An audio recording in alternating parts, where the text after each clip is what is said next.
Good morning everyone. मी कर्मा तेलंग, सक्षम बहुउद्देशीय संस्था वनी. आज तब्येत थोडी खराब आहे, पण शब्द या विषयावर छोटीशी कविता करण्याचा प्रयत्न केला.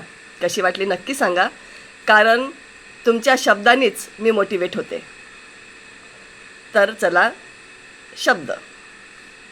काही शब्द औषधासारखे जखम भरतात, काही शब्द औषधासारखे जखम भरतात आणि काही शब्द श्वास चालू असतानाही माणूस आतून संपवून टाकतात. शब्दांना धार नसते म्हणतात, शब्दांना धार नसते म्हणतात, पण तेच शब्द मनावर इतके खोल वार करतात की जखम दिसत नाही. तेच शब्द मनावर इतके खोल वार करतात की जखम दिसत नाही, फक्त आयुष्यभर दुखत राहते. कधी कधी माणूस मारामुळे नाही, तर आपल्या माणसाच्या बोलण्यामुळे पूर्णपणे तुटून जातो. शब्द बोलताना फक्त आवाज जातो, शब्द बोलताना फक्त आवाज जातो, पण ऐकणाऱ्याच्या मनात त्याचा प्रतिध्वनी आयुष्यभर राहतो.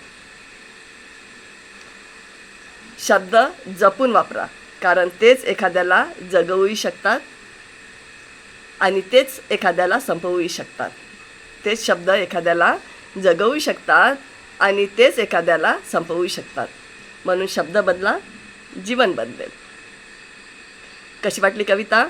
आपले विचार व्यक्त करा कमेंट्स बॉक्समध्ये. धन्यवाद.